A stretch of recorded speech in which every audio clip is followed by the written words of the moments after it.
brief stint where we saw each other a lot, didn't we? I know it can be tough in this relationship. I know it can feel one-sided. Kim, where are you? When are you coming back home? You're up all night waiting. It's been literal months. And I only nipped out to get milk, but I don't live as close to a 24-hour spa anymore, guys. I'm trying to phase milk out my life. The dairy industry's horrific. I know, you never know who I'm with, how long I'll be gone. You have to keep updated with my friends just to know that I'm still alive. But I do love you. I'm in this for the long haul. We've had this whole thing going on for like coming up to 7 years now. And I know I let life get in the way of showing you how much I care about you sometimes. But then when we're reunited, it's like I've got all these stories to tell you, you know? Average, mundane stories that we can both share. And I also know that it doesn't really matter because we're all gonna die one day. And probably sooner rather than later with what Trump's up to. So let's just trust each other that no matter how long we're gone, we will always return. Home is where the heart is, right?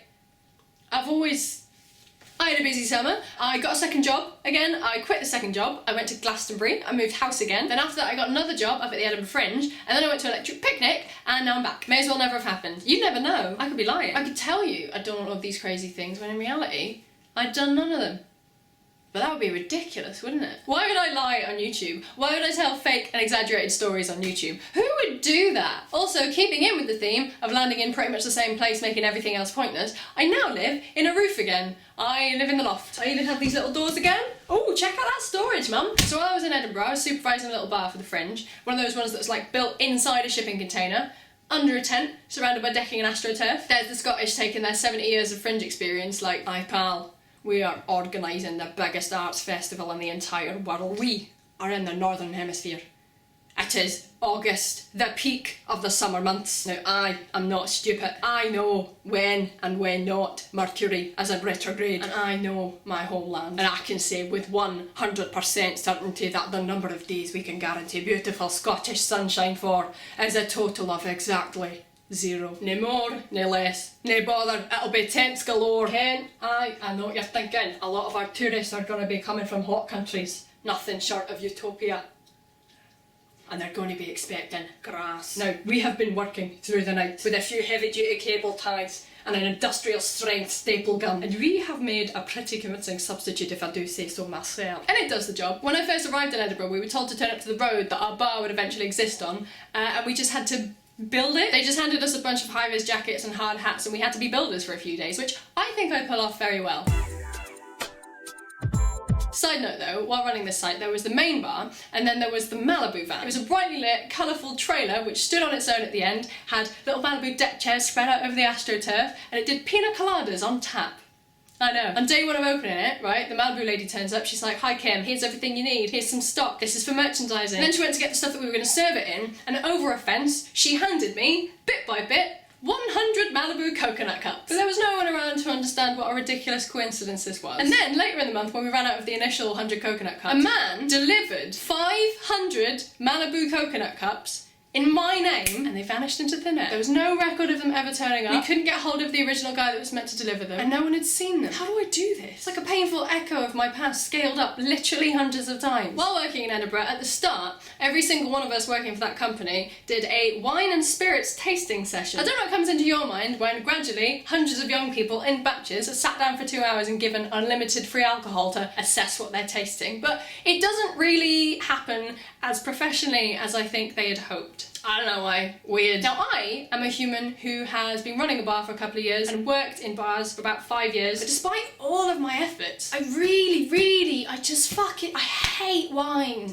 It's awful. It tastes like piss. But if I'm going to do a job, I like to take that job seriously. I'm going to go in with a professional attitude. We were all in groups sort of shuffling around picnic table by picnic table like a speed dating but for booze. I decided to make notes of the wines on my phone. I did forget that I was doing it at some point, but there's stuff. So most of them have the name of the wine expert's description of the wine, and then my opinion. You can't change who you are, can you? And I'm someone who hates wine. Reserve something, dry but salty, mouth-watery, good for summer loving on hot days, probably because it tastes like the ocean. Vino Verde Rosé from northern Portugal, strawberry, raspberry, cherry flavours. Tastes like the vom of a hen off her face on rubbish rosé and WKD. Sauvignon Blanc from Chile, dry wine, meant to get pineapple and mango notes, but just tastes of sadness. We can feel the point of no return here. This was another Sauvignon Blanc. Tastes like someone's poisoned my wine? Spicy, not bad. Warmy, warmy. The Pinot Noir that we tasted, they wanted us to remember, came from a thin-skinned grape. My notes were juicy, juicy baby, tastes like smoky bacon Walker's crisps. Cinnamon challenge, labelled like a 2004 clip art of a boxer. It was a rosé wine, it was hot throat wine, watery and tasteless, but tolerable to drink. Feels like I did a shot of whiskey and then ate a daisy. Never done a shot of whiskey and ate a daisy, but I feel like that's a pretty good description of what this might feel like. I don't remember. I wrote Dr. Man, Good Grape Man. So this was a Merlot from Chile and it had some kind of like extra sort of fruity hints to it.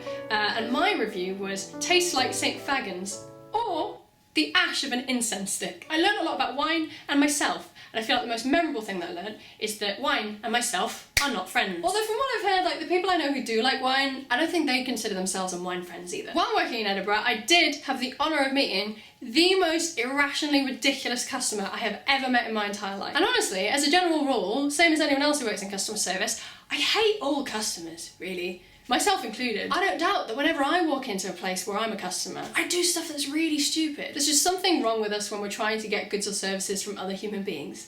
I don't know what it is. The conversation started with the fact that we couldn't physically give her this massive glass bottle of Prosecco. If you live in Edinburgh or you've ever been to the Fringe, you know the size of the crowds that swarm the city every year. There are literally hundreds of thousands of people. And I'm no expert on crowd control, but I've been around a lot of drunk people, and I'm also no physicist, but I know that glass is a hard material. Smashed glass becomes hard and sharp material, both of which can kill you. When you put all these factors together, it makes sense that a lot of these pop-up bars, we don't want to give drunk people glass bottles. And for that reason, we had lots of plastic bottles that we could sell her, but she didn't want those. So after berating one of the bar staff for ages about this, she tried to tell my friend they were wrong, she tried to tell me I was wrong. I mean, it's this whole thing. I used to work in licensing. This has nothing to do with licensing. Shut up. But I dealt with a lot of angry customers in my time. Never have I managed to see them taken down so quickly, so easily before. After she'd been yelling at us for ages, some other person came up and was like, oh, sorry guys, can I just grab a straw? And my friend was like, oh no, sorry, we don't have straws. And this one was like,